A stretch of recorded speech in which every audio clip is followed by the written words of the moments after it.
warahmatullahi wabarakatuh. Perkenalkan, nama saya Siti Aisyah dengan nomor induk mahasiswa 02220923 Prodi Manajemen Pendidikan Islam semester 3. Kali ini saya akan menjelaskan sedikit materi tentang pengaturan kondisi penciptaan iklim belajar yang menunjang. Pengelolaan kelas dalam pengembangan budaya dan iklim sekolah adalah segala usaha yang diarahkan untuk mewujudkan suasana dan kondisi belajar di dalam kelas agar menjadi kondusif dan menyenangkan serta dapat memotivasi siswa untuk belajar dengan baik sesuai dengan kemampuan. Dengan kata lain, pembelajaran kelas merupakan usaha dalam mengatur segala hal dan proses pembelajaran, seperti lingkungan fisik dan sistem pembelajaran di kelas. Pembelajaran yang efektif membutuhkan kondisi kelas yang kondusif. Ruang tempat berlangsungnya pembelajaran harus memungkinkan para peserta didik dapat bergerak leluasa, tidak berdesak-desakan, sehingga tidak saling mengganggu satu sama lainnya. Pada saat terjadinya aktivitas pembelajaran, besarnya ruangan kelas sangat tergantung pada sebagai diantaranya. Yang pertama yaitu ada jenis kegiatan, yang kedua ada jumlah siswa, yang ketiga ada ruang kelas. Ruang kelas itu meliputi ukuran kelas, habis itu dapat memberikan keleluasan gerak, cukup cahaya dan sinar udara, pengaturan perabot agar memungkinkan guru dan siswa dapat bergerak leluasa, dan jendela tidak mengganggu lalu lintas, dan ruang aula atau serbaguna. Selanjutnya ada pengaturan tempat duduk. Pengaturan tempat duduk ini meliputi seperti A. Pola berderet atau berbaris sejajar, yang B. Pola susunan berkelompok, yang C. Pola formasi taplok kuda, yang D. Pola lingkaran atau persegi, yang ketiga yaitu ventilasi dan pengaturan cahaya. Suhu atau ventilasi dan penerangan pengaturannya karena sudah tersedia adalah aset penting untuk menciptakan suasana belajar yang nyaman. Oleh karena itu, ventilasi cukup menjamin kesehatan siswa. Jendela harus cukup besar sehingga memungkinkan cahaya matahari masuk. Udara sehat dengan ventilasi yang baik sehingga semua siswa dapat menghirup udara yang segar.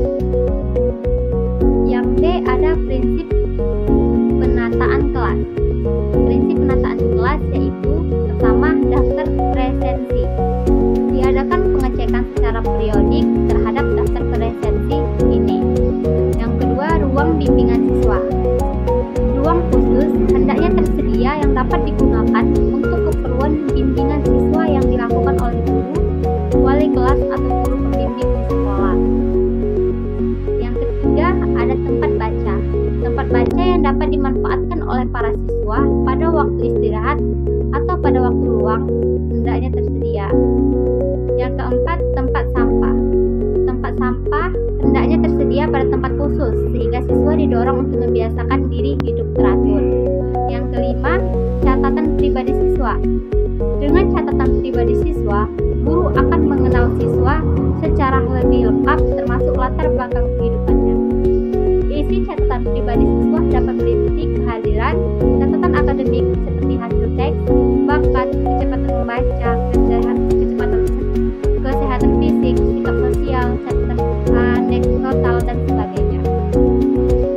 Yaitu penciptaan iklim kelas yang kondusif. Yang pertama itu pergantian pembelajaran, yang kedua guru berhalangan hadir, yang ketiga masalah antar siswa, yang keempat upacara bendera, kelima kegiatan lain. Yang D yaitu kondisi sosio-emosional. Kondisi sosio-emosional akan mempunyai pengaruh yang cukup besar terhadap proses belajar mengajar. Kegiatan siswa yang efektivitas tercapainya tujuan pembelajaran.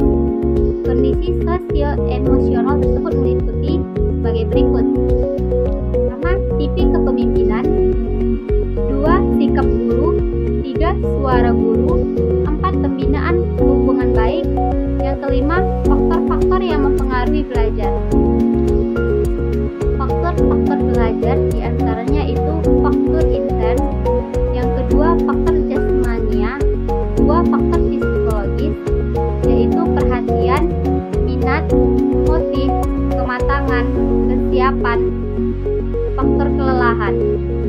Faktor kelelahan berupa faktor ekstern. Yang pertama faktor keluarga, dua faktor sekolah, tiga faktor masyarakat, terus ada pola hidup masyarakat. Pengembangan komunikasi di kelas. Yang pertama yaitu ada respect, yang kedua empati, yang ketiga audible, yang keempat jelas maknanya, habis itu rendah hati. Mengajar yang efektif. Mengajar adalah bimbingan siswa agar mereka mengalami proses belajar. Dalam belajar, para siswa hendaknya hasil belajar yang efektif demi tuntutan sebuah guru